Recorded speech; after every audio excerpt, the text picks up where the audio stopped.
Hello and welcome to Bull and Specs edition number 20. How did we get here? It may be your first, a special warm welcome if you're just joining the rolling story that is Bull and Specs. I'm Adrian Lacey in the deep south, or at least in Kent. And in the Midlands, our bit in the middle is, come in please, Shane O'Connor. Come in the Midlands, welcome to 20. Wow, I was going to say, that's a bit of a milestone again, isn't it, really? It kind of feels... It is. Feels like it is, in a way, in a kind of way. And, it's been... Are you going to ask me what I did this week, or...? Well, I thought you were about to launch into it voluntarily. I'm very happy to give you the cue in if you want. Yes, I just don't like to be forward. That's all. Well, so I've heard. So what have you been up to in your last week then? The last week? Well, nothing much really. I didn't mean it was your last week on Earth. I mean that would be unthinkable. Well, now you made me think about it. It's not so unthinkable, is it? You've just put it in my mind. I was really happy until you. It's unthinkable that I should make you think about it. Well, do you know what? Actually, what I did this week is a little bit along those lines because I saw the future. Have you been taking wacky backy or something? No. My dad, he's 89, and he's moved house this week. We moved him into a more sheltered form of living. Hopefully not against his will, the way you said you moved him into. Yeah, no. Get off me, Shane. It sounds like I was happy where I was. It does sound like I put him on a sack truck, doesn't it?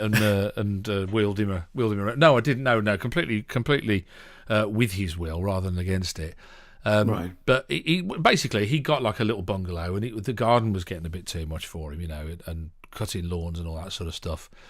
He didn't want to be doing, and so we found this place for him. And as I say, it's like a kind of shelter. It's like a flat, like a one-bedroom flat, but in a sheltered style of accommodation where they've got somebody in the office between 9 and 2, and he's got pull cords, if he's got an emergency or anything like that, Adrian. But it was just fascinating to see the community that is these group of people. I think you have to be 55 to live there. Don't rub it in. And yes, so I mean, I can give you the address, no problem if you want to move nearer. I can't live even in sheltered accommodation. I'm so chaotic the way I live. But anyway, carry on. No, it was just interesting to see the dynamic of the people. I mean, it is such a friendly place. In the common areas, they've got like a lounge and they've got like a library. And they've got a communal garden, which they have a gardener in to come and do that, so they don't have to worry about anything. It is really, and the reason I said saw the future is because I kind of looked at it and I thought, wow, I can understand why people are attracted to this way of living. This kind of the support is there if you need it, but people are living completely independently up to quite a good old age sort of thing, but. It was the attitude and the atmosphere, like the people. I walked from his flat. He's on the second floor, so I walked from his flat down to the reception area, to the entrance, to go to the car to go and get something. And I think I spoke to about 4 or 5 people on the way, because people don't. They go, "Oh, hello, how are you? So what brings you here?" And it is like a community. And it kind of made me think, well, I wonder how with our communities now, we're trying to build communities. What's their secret? Is it just because they've got a common living ethic, the common goal, if you like? They're all around a kind of the same age. I guess they're all around the same socio-economic group, maybe as well. There's no youngsters there to play loud music to upset them. Do you know what I mean? I just kind of think it just makes you think. Well, why does that work? It makes you sound like he's gone to live in a hippie commune, doesn't it? Yeah, but it's a utopia the way you tell it. Do you know? I mean, I know it's early days yet, and Dad said to me, actually, the girl who's in the office, she said, "Oh, I think your dad's made a lot of friends," and I said, "Well, it's early days yet. Wait until they get to know him, and then see." And then see wait until they get to know you. Exactly, yeah. I was a bit actually disconcerted because there was one lady there. I was talking to a couple of ladies in reception, and the one turned to the other one. She went, "There you go." She said, "He can be the new chairman." I said, you. I said, I'm not moving in. How old do you think I am? So that was clearly 55 plus. She thought I've got to change my diet, haven't I, and start working out or doing something or whatever. But no, it was a fascinating. I mean, it's great because we're obviously as a family now a lot happier than that he's got somewhere that's a lot more manageable, and he's so friendly and all the rest of it. But I was driving back home in the car, and I just started to think about, like I say, about the social aspects of it, like I say, and there was just everybody seemed so upbeat and so friendly and so carefree and quite happy with that community. And I just wonder whether there's a lesson to be learned in the wider community. I get quite deep, aren't I, this week? I'm sorry. You are, yeah. It's not like you. No, I think it's all the wacky-backy. Which is, we should point out, for legal purposes, not like you either. No. And is not to be used for legal purposes. So anyway, I've gone on enough dribbling on about whatever. What about you? What have you been up to? Anything exciting? See, I didn't feel I could interject much because I haven't done much other than work at silly hours of the day. I'm sorry if this is retreading old territory. It's certainly retreading old territory for you, isn't it, Mr. Former breakfast show presenter? Well, do you know, it's really weird because I just kind of de-adjusted to that. And although you should find me one of them. I mean, I was up at, what time was I up this morning? About 3 o'clock or something? No, it was later this morning. It was about 5 o'clock this morning to feed the young boy.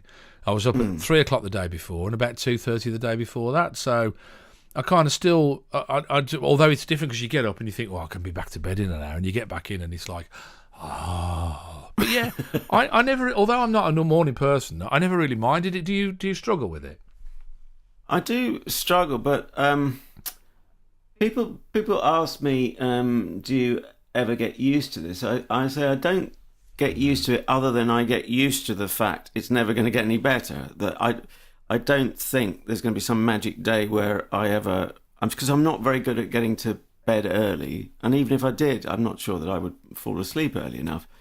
I get used to working through this sort of haze, and when you think about it, it's quite funny because I had Friday off, and I was because of that. I was able to go for a beer last night after choir rehearsal because we've got a concert just around the corner. So I was quite pleased with that. And I actually met one of my listeners, which was quite nice.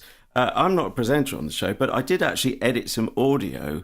And I'm not sure how interesting this is going to get when I think about it. But it had been recorded on Skype. You don't really need to know the content, but actually it was the German equivalent of the CBI. So it was about your favourite subject of Brexit. Yeah. I didn't want to mention the B word, but you made me do it. Anyway, that's almost neither here nor there. All I suggested to the presenter who was leading into the piece was it might be worth putting a little apology for the sound quality in, because you and I mean, we listen to each other over Skype, but our listeners and viewers are getting to hear much better quality sound. Yeah. So putting Skype out on air on traditional good old-fashioned steam radio, it can be a bit touch and go. But then I met someone in the pub who'd listened. She said, I don't know why I needed to apologise about that. It sounded fine to me. Yeah, yeah. But you see, this is the thing. I never used to think. It depends how people are listening, and people listen on. Still, I mean, all right. Gone are the days of those. Do you remember those little handheld transistor radios? They used to be... Well, you say that. This very woman, I think she still might listen on one of those. Yeah. Oh, yeah. Okay. I was going to say those. These used to be really bright, garish colours in the yellow and green, and they had a little aerial that came out, a little hand strap on them, and you used to listen on that, and you'd think you could listen to more or less anything. But somebody said to me, when they mix songs now for recording studios, that they'll actually go out and listen to it in the car, because that's where a lot of people listen to music, and they want to make sure that when they've done that it still sounds okay in the car, sort of thing. So you've got to take into account what somebody... Or the other thing is, of course, people could be listening to this now and cutting a hedge or whatever. I mean, I know I listen to a lot of audiobooks and podcasts when I'm out cutting the grass. Right. With a petrol mower. We're not back to your wacky backy. We should make that clear. Not that grass, the other grass. Yeah. Well, it's when you said you kind of work in a haze, and I thought, well, he's on the wacky backy now. I couldn't. They're all purple haze. Do your Daily Mail. They're all on drugs at the BBC. That's what I say. And these podcasters. But yeah, I don't know. It's just kind of. it's interesting you say that you never get used to that, and people always used to. And I hate it now when people, you see in the news, somebody's taken over a breakfast show, and they're quoted as Fred Bloggs said, I'm going to have to set my alarm at stupid o'clock this morning. And I always remember when I was at a local radio station with the BBC, and I took over the breakfast show. And they said, what did you want to do to promote it? And I said, I don't care, as long as it doesn't involve a teddy bear and an alarm clock. That had become a bit of a cliche, hadn't it? And what did they do? Oh, no. A teddy bear and an alarm clock. No, and they gave them to you, and you felt you had to... Well, what can you do? You can't throw a tantrum and throw them in the bin and storm off home, can you? I suppose you could, but... Well, I wouldn't put anything past you, but... Cash is cash, isn't it, really? We're all compromised. You do what you got to do. So if you haven't seen or heard the show before, we have pictures on YouTube, audio in loads of places, which we'll discuss at the end of the show if you haven't already discovered. But what we tend to do, as well as talking about our own past week, as you've gathered, is to also talk about a couple of news stories from outside our own little respective worlds. And it would be very difficult, wouldn't it, Shane, to avoid the story about the... former Russian spy or double agent, indeed, Sergei Skripal and his daughter Yulia, who were discovered slumped on a bench in Salisbury. Seems like an age away, but not so long ago. But it's still making huge waves in news terms. Now, there's the obvious tragedy there. I think, perhaps the greatest element of tragedy is for the daughter to be dragged into it, who had, as far as I know, nothing to do with the spying world or whatever. Wrong place, wrong time. Sorry to interrupt. How do you know that, though? I'll tell you okay. The thing that's got me really fascinated by all of this, Adrian, is how do you know anything anymore? I mean, you watch a James Bond movie and you think, this is all a bit far-fetched, isn't it? And then all of a sudden you hear some of the things and you think, how do I know anything now? That's yes. a fair question, isn't it? No, it is, absolutely. And actually, it did fleetingly cross my mind, as I said. Actually had nothing to do with it. Yeah. I suppose that we all have to put the riders in as far as we know. But you can't spend the whole of your life putting those riders in. It's like saying, I saw your mate the other day. As far as I know, he's still your mate. As far as I know, he hasn't done anything completely untoward that might later come out. Yeah. So there's a tragedy there, but I can't help feeling there's something along the lines of overkill in terms of news coverage. And I speak as someone who absorbs an awful lot of news coverage. And I once read that if you want to test the rationality of responses and news coverage and, if you like, public reaction, however we gauge that, and social media makes it more complicated, I suppose, he suggested reversing the numbers. So I'm going to try something here whereby 2 people have been injured, say by a hit and run driver, not killed. So they're found in the road. But it's the first such injury for years in the UK. Would we have wall-to-wall coverage, rolling news? Would we have questions in the House saying, would you hear politicians say phrases such as... this is outrageous that this should happen on British soil, that 2 people get hit by a car, which then drives off. Well, the reality is, sadly, that 2,000 people get killed a year on British roads, 2,000 plus, I think it is. It has come down enormously from my and your youth, and that is good news. But we don't have that. We don't hold that in our consciousness. Now, you might say, well, it would be quite bizarre to be constantly thinking about that. But you have to think, well, why is there such a focus on this? Why are there questions in the House? Do you have an answer to this? I kind of asked myself that. I'm interested in the answer. I'll tell you what I do want. Are you saying that, just before I reply to what you're asking me, are you saying that you think Theresa May, because they've reported what Theresa May has been saying, and she's been tried to be as firm as you can with a superpower like Russia when you're a piddling little island in just off Don't talk us down, will you? Just off the coast of France. Well, come on, let's be real about this. I don't know if they've ever seen some of the demonstrations of their weaponry that they put on from time to time, but it certainly makes me think I wouldn't want to get in a fight with them anytime soon. But do you think Theresa May's wrong to say anything or make a big deal of this? Is that what you're saying or not? Because the other side of the coin is that Corbyn just outright refuses to criticise anything, doesn't he? He just makes himself look like a friend of communist Russia. Yeah, well, in answer to your question, I suppose I'm just looking at proportionality. I'm not saying any more than that, and I'm not trivialising what's happened to the former spy. Again, I find myself asking, was he still a former spy? Now you put so much doubt into my mind, and his daughter as well. But it's you're just right to think that, aren't you? Because isn't it being a spy? It's a bit like the mafia. I mean, you don't retire. They don't have a party for you, do they? And they go, right, you're no longer a spy anymore. Do you know what I mean? I think you always have a degree of activity. If that's what if you're a spy, it's not like a full time. It's not like I'm a pastry chef or I'm a surgeon. Like spies are very often they spy when their normal life allows them to, doesn't it?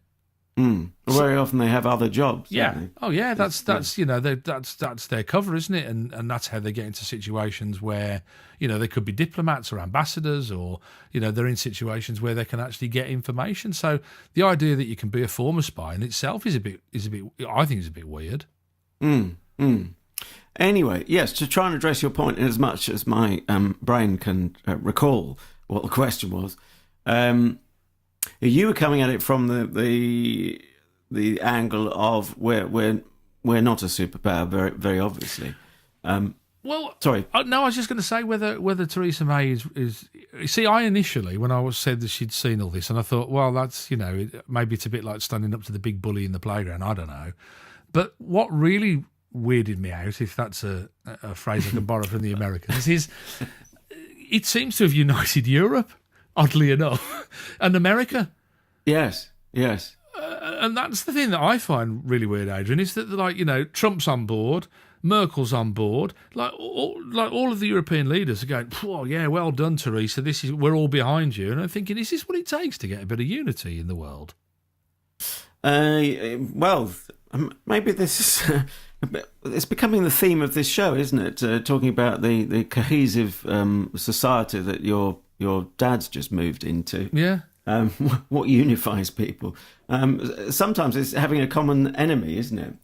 I'm not saying it's the case in your dad's sheltered accommodation, but it's lining up West versus East, isn't it? Which in itself is quite dangerous in a way. Oh, absolutely dangerous, isn't it? And for the whole thing of fronting up to Putin right now, to me, is kind of ridiculous, because the time to front up to him was when he enabled himself to never be deposed from his position. That was when, because Russia was coming out of communism, they were coming to some form of democracy, and then all of a sudden Putin came along and put the block on that, didn't he? So quite clearly now he's there as long as he wants to be there. That to me was the time when somebody should have gone, hey, but of course, well, it's another country. Should we be getting involved? Do we care? Those are all the questions, and it's only when you have something like this that comes onto your doorstep that you go, "Oh, wow, maybe we should be doing something." Perhaps that's the situation. I don't know. I mean, it frightens me, because, like you say, this is serious stuff, isn't it? This is world conflict.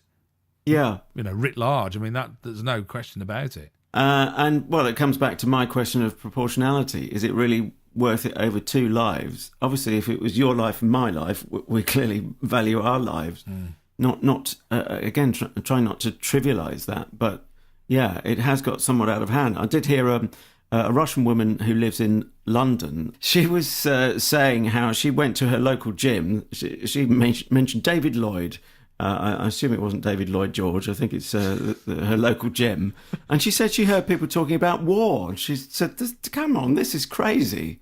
Yeah. And it is crazy. I mean, it wasn't just Boy George who thought that war is stupid. Do you know, the other thing is that there's our generation and generations before us have never known inclusive war either. We've known wars where the army goes off and, in Iraq, the army goes off and fights a war for you, but you never got conscripted, and I never got conscripted, and it never got to the stage where we had to get up and leave our homes and go and do anything. And I think this is the problem, is that you're talking very different conflicts if you're talking global. Although some would argue and say that with nuclear weapons now, even that wouldn't happen. It'd just be all over at the press of a button, and we'd destroy ourselves. That'd be it. Which is why it must never happen, of course. You've not quite answered my question, or you answered it in your own way, I guess, as to why there are questions in the House. I can't help feeling what's going on here. It would take more than 2 lives, and fortunately, as we speak, they're still alive, these 2 people. Let's hope they pull through. But, a visit from the Prime Minister and so on for 2 lives, questions in the House of Commons, rolling news, etc., etc. It's got to be something to do with power, hasn't it? And the perceived threat. Well, correct me if I'm wrong. Do you not think it's politicians thinking they are power mongers? I don't mean in any unwieldy dictator type sense, but they deal in power, and British power is being threatened. Hence the reference to British soil, which is a very emotive term, isn't it? It does make you think of, I will fight my blood in the soil of Britain. Although, don't forget the context of this as well, Adrian, is that Russian submarines have been breaching our territory, water territory, constantly.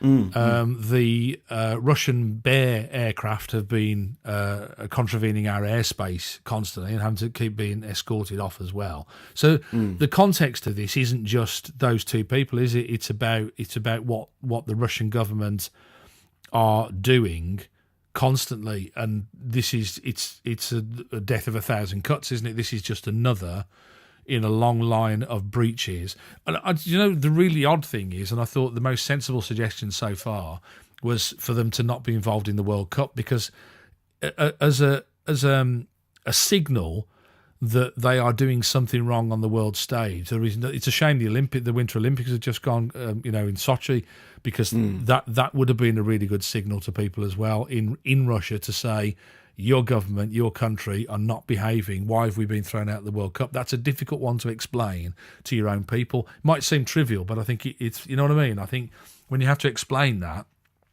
why we've been thrown out of the World Cup, why we're not being allowed to be part of it, I think that is something that politicians, with sport, because they feel that it appeases the masses. I don't know. I think that would be quite a significant step in the right direction in terms of... trying to, I was going to say diplomacy, but it's like kind of anti-diplomacy almost, isn't it, in a way, to say you're wrong, you shouldn't have done that. But I don't know. I mean, like you say, it does seem on the face of it about 2 people, but I just kind of think there is a bigger we don't know. I always think, and I think we had this conversation before, the question I always ask is, what don't I know? Now, I know when you look at me, that could be quite a lot. I wasn't going to say it. Yeah, I could see you were thinking it. Do you know what I mean? I look at a story and I think, what don't I know about this story? What is that? And you kind of start to imagine things and we don't know the half of it, do we? Don't you think? We don't. But if you know the half of it and I know the half of it, then we're giving our listeners and viewers the whole story. I never thought of it like that.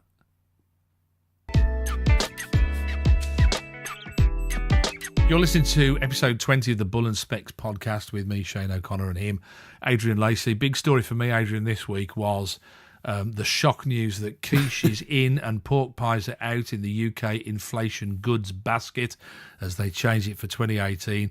We had a little conversation off air, and every time they change this, I feel more and more out of sync with everybody else. The modern world. Although, having said that, it's really weird. My wife and I share the same feelings about pork pies. One of the things we very much have in common is that we both hate pork pie, right, with a passion, and would never buy it unless there was nothing else to eat, in which case we'd eat it.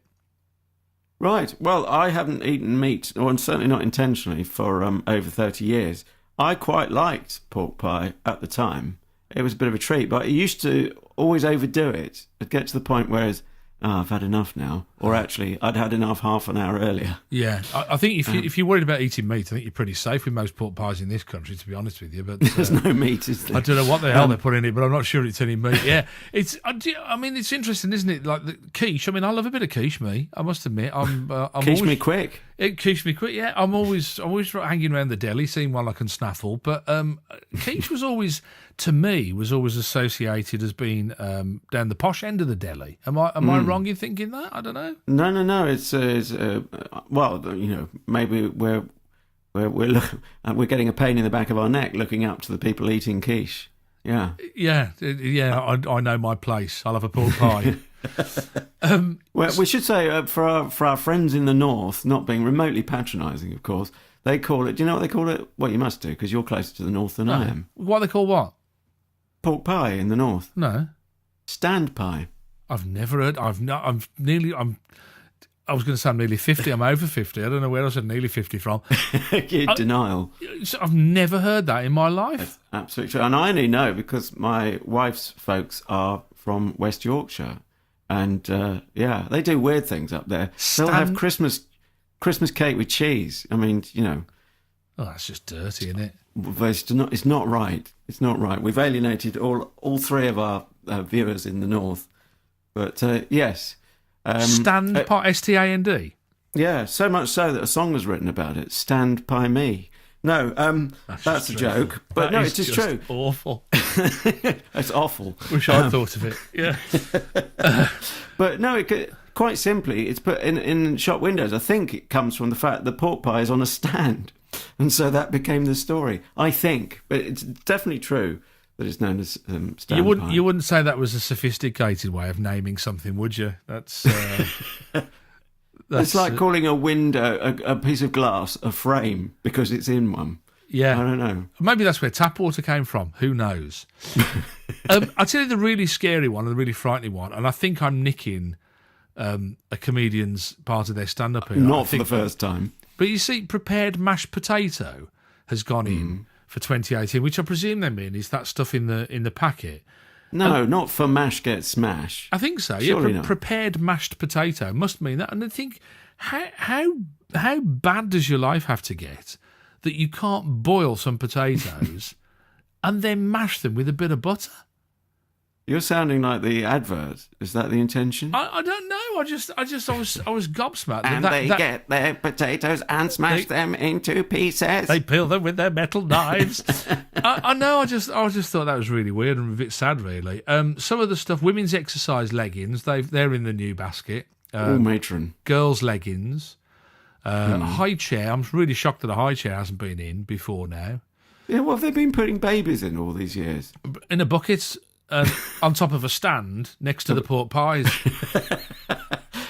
That's why I was called a stand person when I was born. Yeah, they said no, they couldn't stand you. That's what they said.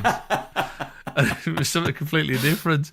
We'll do a bit of advertising in the hope that they might send us one. The action camera, which I presume they mean the GoPro kind of thing, do they? Is that it actually says GoPro in my article. Oh, does it? Yeah, it must be. I just got action camera in mine as well. A child's sit and ride toy. Again, I can't. Why have these not been in the inflation basket for some considerable period of time? I don't understand why that would be.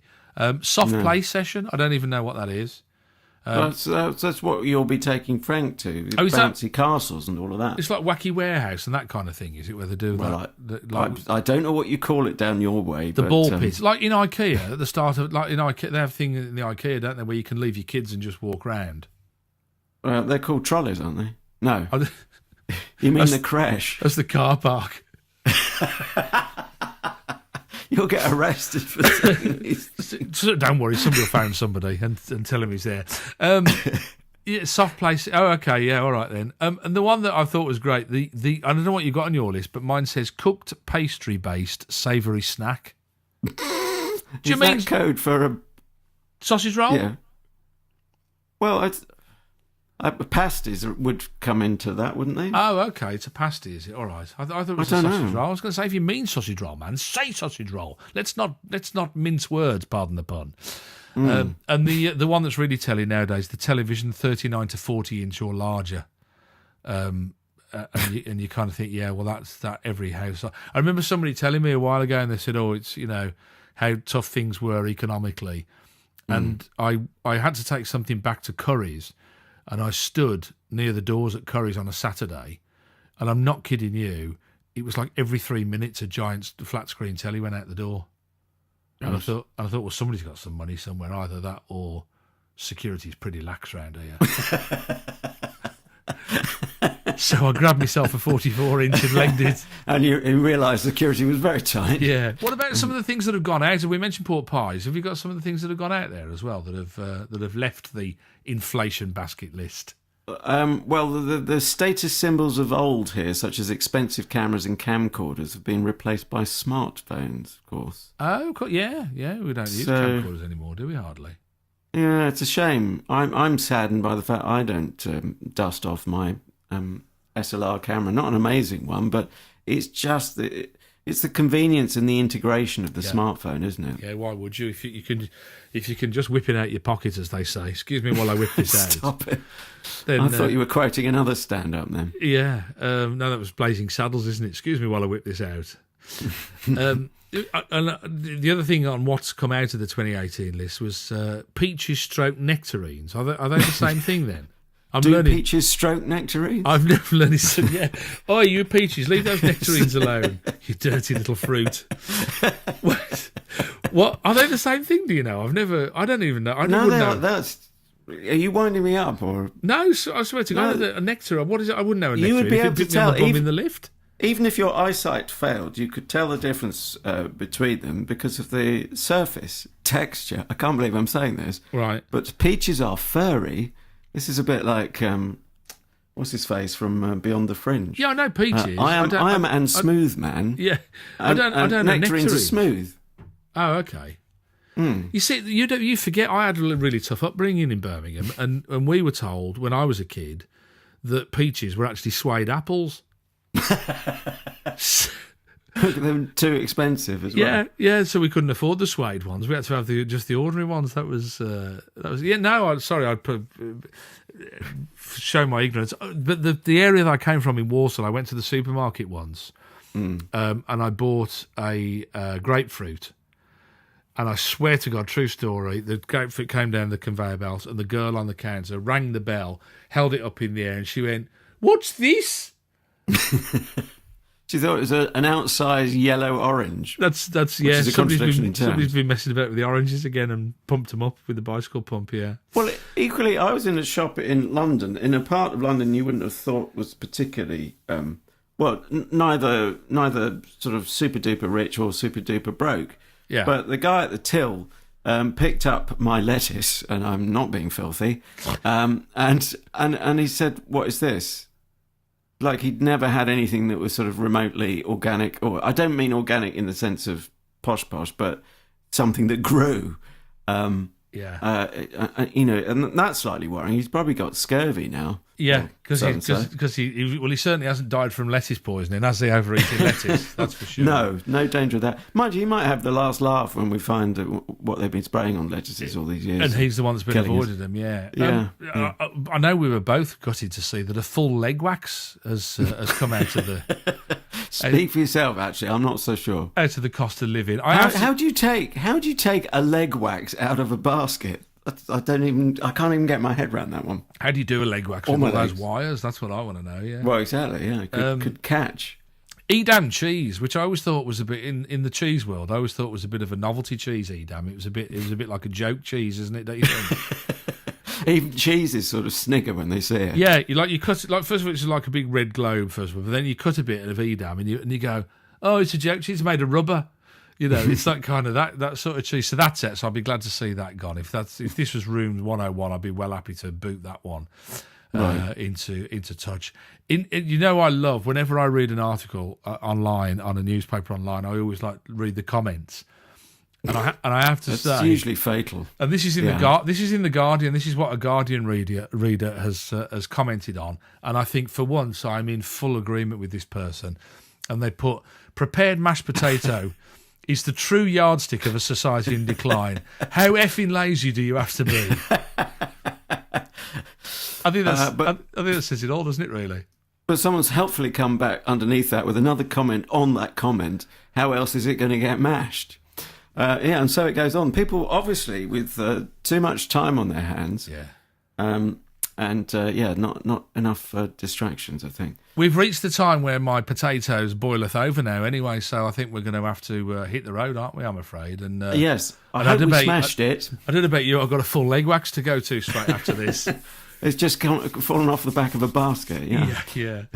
Loads of ways that you can listen. You mentioned a little bit earlier, but let's recap again.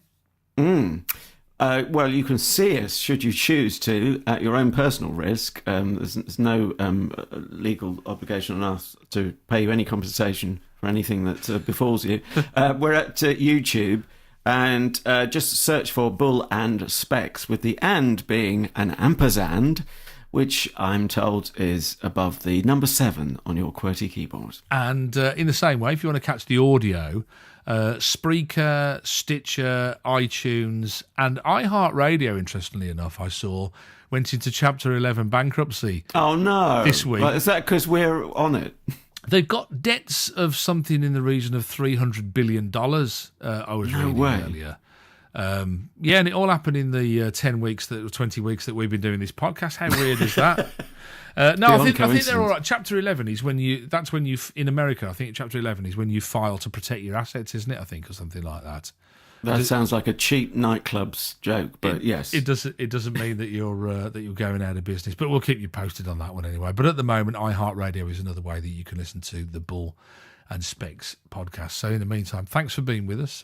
Really enjoyed having a chat, and we'll be doing it again on the next episode. If you can join us, that would be good.